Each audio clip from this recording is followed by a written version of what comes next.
ॐ ऐं ह्रीं क्लीं चामुण्डायै विच्चे। 110 दिनर स्वर्णिम समय, धनर वर्षा, धनी हेबार सुनामी, गुरुंक नक्षत्र रे शनिक प्रवेश, बक्री शनिक नक्षत्र परिवर्तन, 5 भाग्यशाली राशिंकर भविष्यफल। नमस्कार। नक्षत्र 360 रो समस्त दर्शकों को शारदीय नवरात्रर हार्दिक शुभकामना।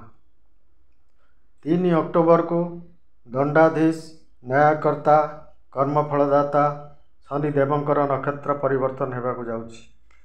एक लंबा अवधि धरी वक्र गति रे चलुथिबा शनिदेव गुरुंक नक्षत्र को प्रवेश करिवे, अर्थात उत्तर भाद्रपद रु पूर्व भाद्रपद नक्षत्र को प्रवेश करिवे एवं यही 110 दिन पाखापाखि 3.5 मासर शनिकर ये जो कार्यकलाप 5 भाग्यशाली राशि वरदान साब्यस्त हेब। शनिकर वक्री चाल तो भल नुहे, किंतु वक्री अवस्था देवगुरु बृहस्पति नक्षत्र को आसवा द्वारा बहुत किछि भल परिणाम मिलिबो। विशेषकर 5टी राशि उपरे बहुत भल प्रभाव पड़िबो। केउ माने सही भाग्यशाली राशि जो मानक जबरदस्त लाभ मिलिबो ता उपरे विशेष विश्लेषण करिबा। कारण 3 अक्टोबर रु 20 जनवरी 2026 यही 110 दिन पाखापाखि 3.5 मासर ही मूल्यवान समय विषय अवगत रहिबार आवश्यकता अछि। बहुत महत्वपूर्ण वीडियो, अनुरोध करी वीडियो को लास्ट पर्यंत देखिए। मोर कंटेंट एवं प्रेजेंटेशन शिक्षणीय लगिले वीडियो को लाइक शेयर करिवे, कमेंट रे ओं संग शनिश्चराय नम निश्चय लिखिए। चैनल को सब्सक्राइब करिवे जहाँद्वारा आम चैनल अपडेट आपण पाखरे पहुँची पारिबो। तो आसंतु जानिबा से भाग्यशाली राशि मानकु जो मानक ऊपर बर्षिबाकू जाउछि शनिदेवंकर कृपा दृष्टि। प्रथम भाग्यशाली राशि मेष राशि। मेष राशि द्वादश भाव में अछंती शनि। 7.5 चली तथापि शनिदेव निज नक्षत्र उत्तर भाद्रपद बाहरी गुरुंकर नक्षत्र पूर्व भाद्रपद को आसुचंती तो निश्चय भाव में परेशानी कम करिवे, खर्च को कम करिवे, काम धंदा बढ़ेबे, चाकरी क्षेत्र में वृद्धि हेब, व्यवसाय रे वृद्धि एवं उन्नति कराइबे, धन लाभ हेब, आर्थिक स्थिति रे वृद्धि हेब। छात्र मानकु विदेश जीवार सुजोग मिलिबो। आपण विदेश जीवाकू चाहूतिले, विदेश रे चाकरी किंबा व्यवसाय करिवार थिले, ये समय बहुत भल समय रहिबो। 3 अक्टोबर रु 20 जनवरी 2026 बहुत भल फल मिलिबो। कारण बृहस्पति भल स्थिति रे, शनि मध्य भल स्थिति को आसुचंती, राहु आपणक पई फेवरेबल अछंती। बक्री शनिकर यही नक्षत्र परिवर्तन संपूर्ण लाभ मिलिबो।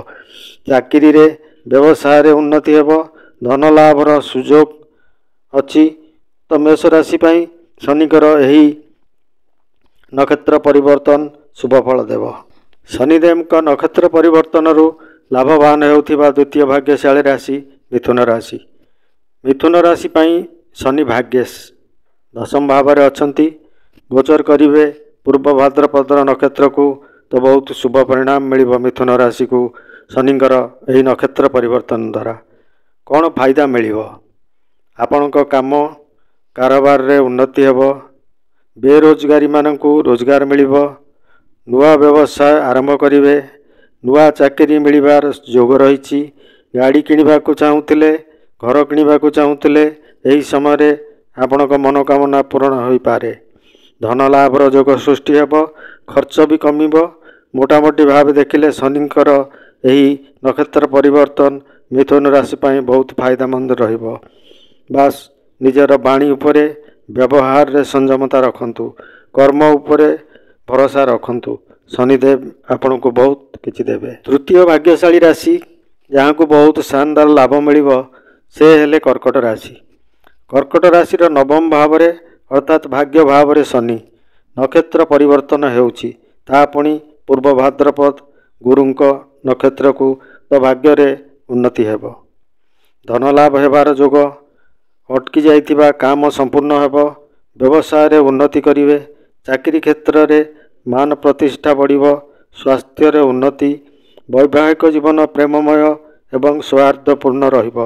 ପିତାଙ୍କ ସହଯୋଗ ମିଳିବ, ଧର୍ମର ସହଯୋଗ ମିଳିବ। ମୋଟାମୋଟି ଭାବେ ଶନିଙ୍କର ନକ୍ଷତ୍ର ପରିବର୍ତ୍ତନ କର୍କଟ ରାଶି ପାଇଁ ବହୁତ ଶୁଭ ସଂକେତ ନେଇ ଆସୁଛି। ତ ଏହାର ଭରପୁର ଲାଭ ଉଠାଇ ପାରିବେ କର୍କଟ ରାଶିବାଲା। ବିଦେଶ ଯିବାକୁ ଚାହୁଁଥିବା ଛାତ୍ରମାନଙ୍କ ପାଇଁ ବହୁତ ଭଲ ସମୟ ରହିବ। ରୋଗ, ଋଣ, ଶତ୍ରୁ ଏସବୁରୁ ଆପଣ ମୁକ୍ତ ହୋଇପାରିବେ।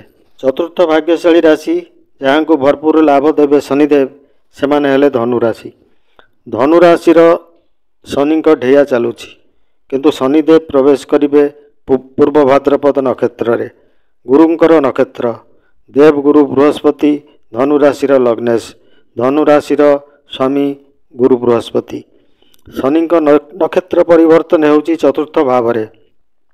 ତ ଏ ପରିବର୍ତ୍ତନ ଆପଣଙ୍କ ପାଇଁ ବହୁତ ଶୁଭ। ଧନୁ ଲଗ୍ନ ତ ବୃହସ୍ପତିଙ୍କର।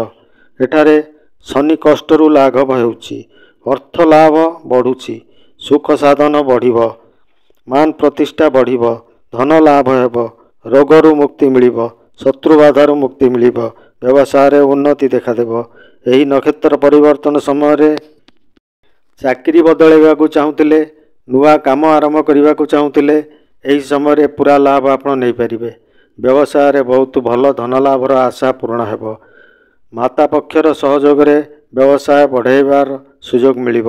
ଶନିଙ୍କର ନକ୍ଷତ୍ର ପରିବର୍ତ୍ତନ ଆପଣଙ୍କୁ ବହୁତ ଶୁଭ ଫଳ ଦେବ। 3.5 ମାସର ଏହି ମହତ୍ତ୍ୱପୂର୍ଣ୍ଣ ସମୟର ସୁଯୋଗର ସଦ୍ବିନିଯୋଗ କରିବା ଉଚିତ। ପଞ୍ଚମ ଏବଂ ଅନ୍ତିମ ଭାଗ୍ୟଶାଳୀ ରାଶି ଯିଏକି ବହୁତ ଲାଭବାନ ହେବେ ଶନିଦେବଙ୍କର ନକ୍ଷତ୍ର ପରିବର୍ତ୍ତନ ପ୍ରଭାବରେ, ସେ ହେଲେ କୁମ୍ଭ ରାଶି। କାରଣ ପୂର୍ବ ଭାଦ୍ରପଦକୁ ଆସି ଶନି ଆପଣଙ୍କର ଲାଭରେ ବୃଦ୍ଧି କରିବେ। ଆର୍ଥିକ ସ୍ଥିତି ମଜବୁତ ହେବ, କାମ କାରବାରରେ ବୃଦ୍ଧି ହେବ, ସ୍ୱାସ୍ଥ୍ୟରେ ଉନ୍ନତି ହେବ।